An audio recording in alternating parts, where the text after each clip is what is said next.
Waalaikumsalam warahmatullahi wabarakatuh. Alhamdulillah. Alhamdulillah. Alhamdulillah.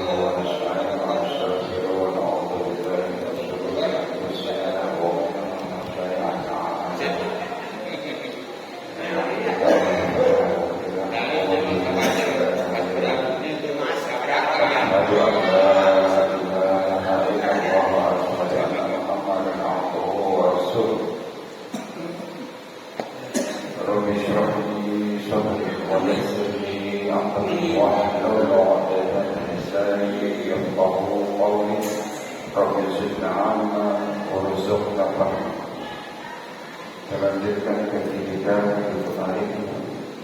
Kita ulang sedikit 1 menit 2 menit tentang kematian. Kata hadis Rasulullah sallallahu alaihi wasallam, "Man mayyit fi qabri." Tidaklah seorang mayat di dalam kuburnya yang terbiru tidak tergolong seperti orang yang tenggelam. Yang terbiru tak wajar.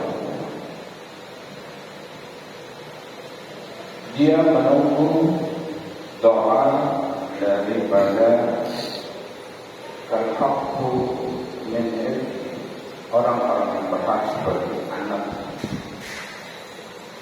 atau akhi seperti saudara-saudara, atau sadiqullah dan teman-teman. Faidah kulipat bila itu terjadi, faidah kulipat ahabbu minal dunya wa ma fiha. Seorang mayit, seorang jenazah seperti diberikan hadiah, dia lebih mencintai doa, kiriman doa itu dia lebih cintai daripada dunia beserta isinya. Masya Allah. Jadi kalau kita mendoakan orang tua kita, ahli kita yang telah meninggal dunia, itu dia sangat senang dan bahagia. Bahkan lebih senang dikirimkan doa, karena dengan doa itu kalau dia diazab, dia dihentikan azab. Ma'asyarul Rasulullah rahimahullah. Hadis yang kedua adalah kiriman sedekah. Kita bersedekah atas ahli waris kita yang telah meninggal dunia. Kita bersedekah 10.000 untuk masjid, 20.000 untuk masjid. Kita niatkan pahalanya untuk kedua orang tua kita yang meninggal, untuk kakek kita yang meninggal. Ini mengacu daripada hadis Rasulullah sallallahu alaihi wasallam yang diriwayatkan kepada Ali radhiyallahu anhu. Rasulullah sallallahu alaihi wasallam bersabda kepada Ali, "Ya Ali, tasaddaq ala mautak." Bersedekahlah kamu atas ahli-ahlimu, orang-orang yang telah meninggal dunia. Fa inna Allah Ta'ala qad wakala malaikatan sadaqatin haya ilayhi. Sesungguhnya Allah Subhanahu wa Ta'ala memerintahkan, atau dengan kata lain mewakilkan kepada para malaikat untuk membawa pahala sedekah. Malaikatnya banyak. Para malaikat untuk membawa pahala sedekah kepada orang-orang yang telah meninggal dunia. Fayafrahu asaddu fayafrahu bihi.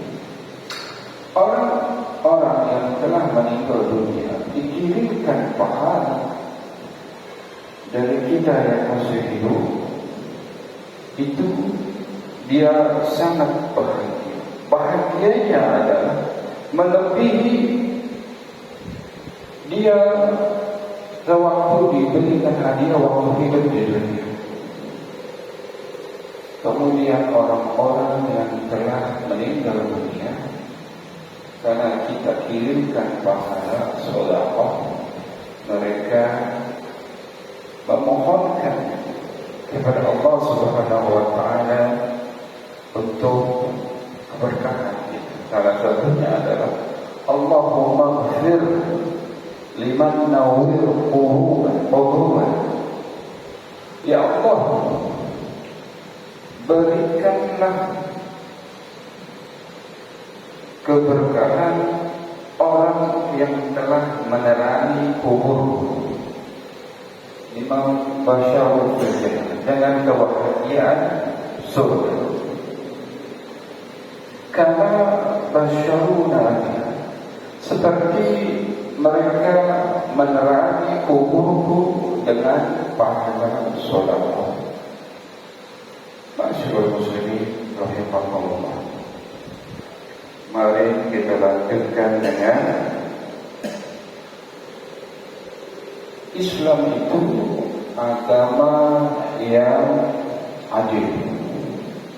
Kita diberikan kebebasan untuk memilih kehidupan selanjutnya, yaitu akhirat, mau masuk surga atau masuk neraka. La ikraha fid din. Tidak ada paksaan dalam agama Islam. Inilah yang menjadi acuan yang begitu banyak perkembangan Islam begitu besar, terutama di dunia Eropa, di benua Amerika, di berbagai belahan dunia agama Islam berkembang begitu besar. Lain dengan anak-anak lain, mereka mendakwahkan agamanya dengan Indomie, dengan uang, dengan jabatan dan sebagainya. Dalam agama Islam, la ikraha fid din. Kita dibebaskan untuk memilih jalan kehidupan kita di dunia, mau pilih surga kelak di akhirat, atau kita memilih neraka. Fa'alhamaha fujuraha wa taqwaha. Dengan jalan kemaksiatan, fujur, atau dengan jalan ketakwaan, wa taqwaha, yang konsekuensinya nanti di akhirat kita akan menuai apa-apa yang telah kita lakukan. Janganlah kita menjadi orang yang bangkrut di akhirat. Rasulullah sallallahu alaihi wasallam dalam hadisnya, tidak begitu hafal lengkap, tapi depannya saya atadru man muflis. Tahukah kamu siapa orang yang bangkrut di akhirat? Orang yang bangkrut di akhirat adalah orang yang banyak amalnya, amal sholat, amal sedekah, tetapi sewaktu ditimbang di mizan di hadapan hakim yang begitu adil, yaitu Qadi Rabbul Jalil, Allah yang maha adil. Di timbangan itu banyak amal solehnya, rajin salat, banyak sedekah, tetapi amalan-amalan keburukannya juga banyak. Suka berghibah, suka menzalimi orang lain, suka makan harta yang bukan haknya. Maka Dari itu, amalan-amalan yang dia punya dikembalikan kepada orang yang dizalimi.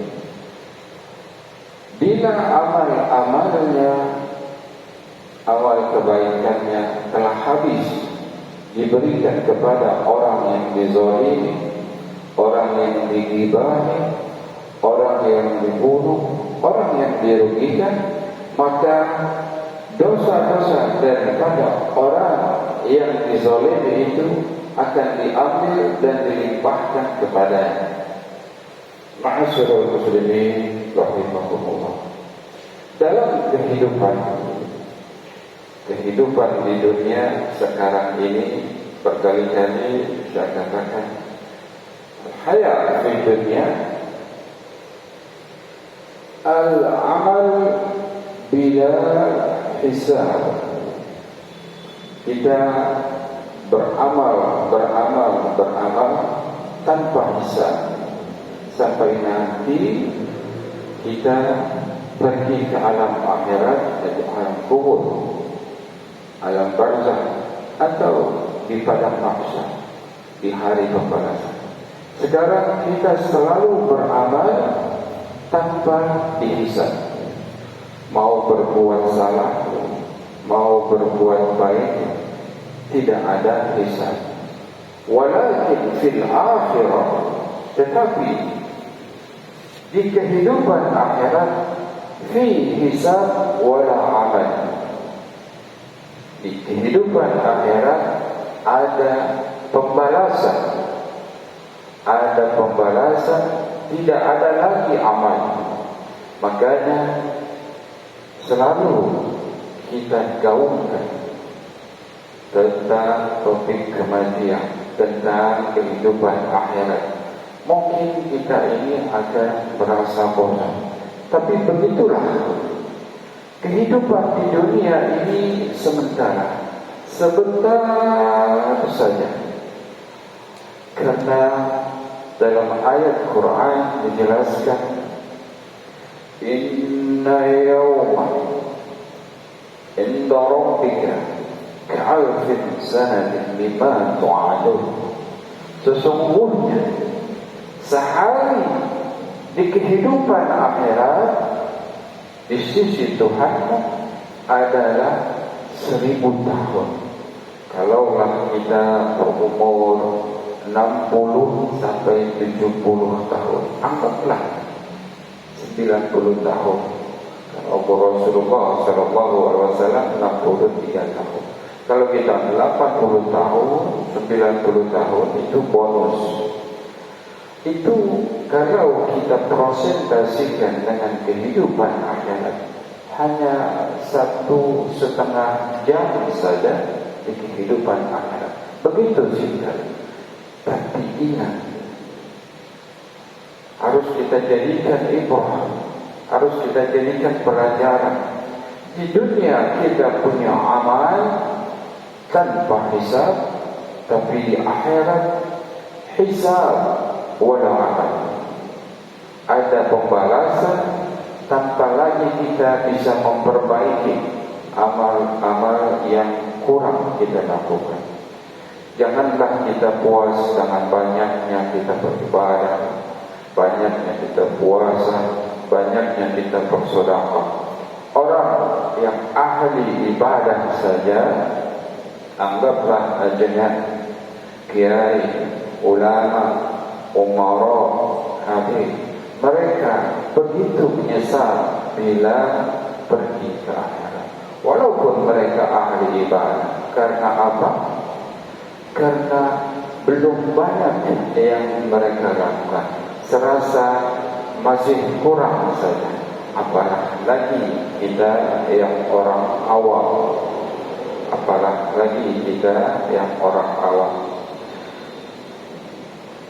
Ustaz, saya mau bersedekah tapi tidak punya uang banyak.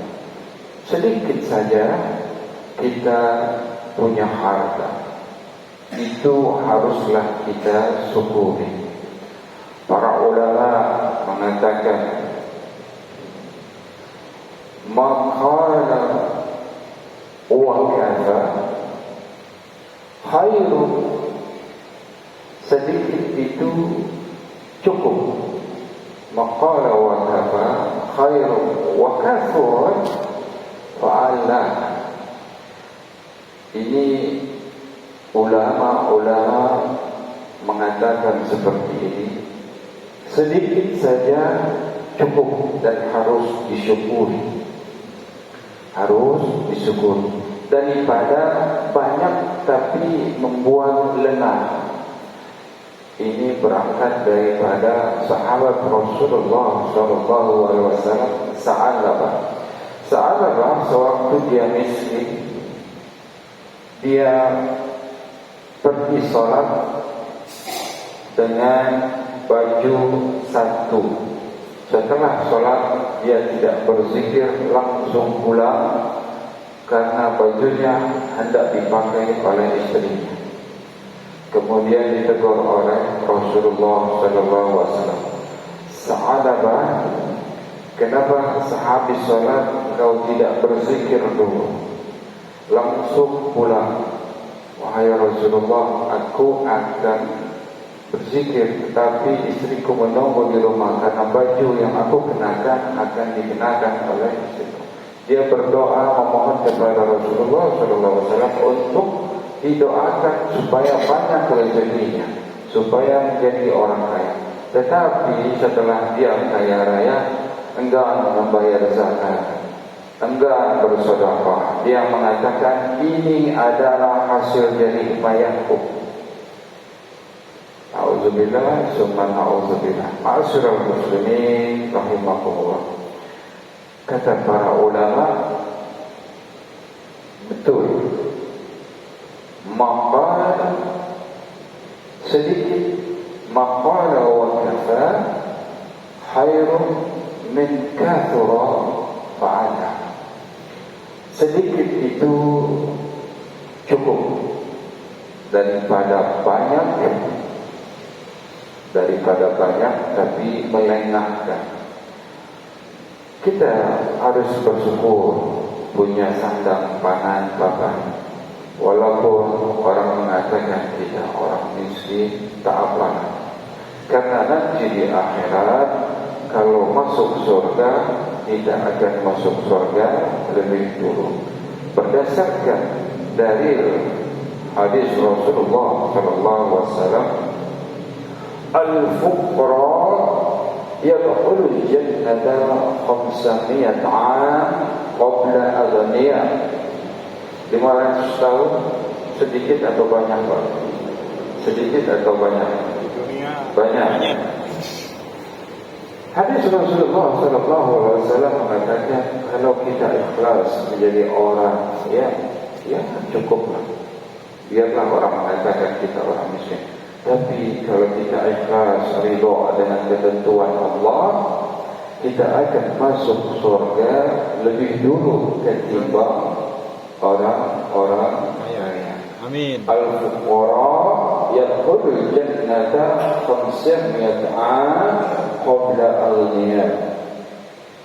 Masyaallah muslimin rahimakumullah. Karena ini memang bukan pilihan saya, hanya mengisi waktu saja. Kita cukupkan kaji kita sampai di sini. Semoga bermanfaat untuk diri saya pribadi dan hadirin sekalian. Lebih kurang mohon. Mari kita tutup kaji kita dengan doa. Surah Al-Fatihah. Kita doakan kepada tetangga-tetangga kita yang sedang sakit. Semoga diangkat penyakitnya, diberikan kesehatan seperti sediakan. Amin. Ya Rabbal Alamin. Kita doakan kepada tetangga-tetangga kita yang sedang kesusahan, yang sedang terlilit hutang. Semoga diberikan rezeki yang banyak, yang luas, yang halal, yang barakah. Kita doakan kepada anak-anak kita yang sedang menuntut ilmu, semoga diberikan kesehatan. Semoga dimudahkan dalam menyerap ilmu pengetahuan secara mudah dan gampang, sehingga menjadi anak-anak yang pintar, berbakti kepada kedua orang tuanya dan berbakti kepada mereka. Ala hadhihi niyyah wa bi kulli niyatin salihah wa ila hadratin nabi al-fatihah. A'udzu billahi minasy syaithanir rajim. Bismillahir rahmanir rahim. Alhamdulillahi rabbil alamin arrahmanir rahim maliki yaumiddin. Iyyaka na'budu wa iyyaka nasta'in. Ihdinas siratal mustaqim. Siratal ladzina an'amta 'alaihim ghairil maghdubi 'alaihim waladdallin. Amin. Allahumma ij'al iftah lana abwab al-khair wa abwab an-ni'mah wa abwab al-khawf wa abwab al-sir wa abwab al-rizq wa abwab al-jannah. Allahumma a'ti riqabana minan nar wa riqaba min azwajina minan nar wa riqaba abaina wa ummahatina wa dhurriyyatina minan nar ya arhamar rahimin. اللهم بحق الفاتحة وبشر الفاتحة وبكرامة الفاتحة وبمعزة الفاتحة يا فارز الحق ويا كاشف الغم ويا دافع البلاء يا الله ويا دافع البلاء يا رحيم ويا دافع البلاء يا رحمن. دعوهم فيها سبحانك اللهم وتحياتهم فيها سلام وآخر دعوهم من الحمد لله رب العالمين. Lebih kurang mohon maaf. Wabillahi taufiq wal hidayah. Wassalamualaikum warahmatullahi wabarakatuh. Waalaikumsalam warahmatullahi wabarakatuh.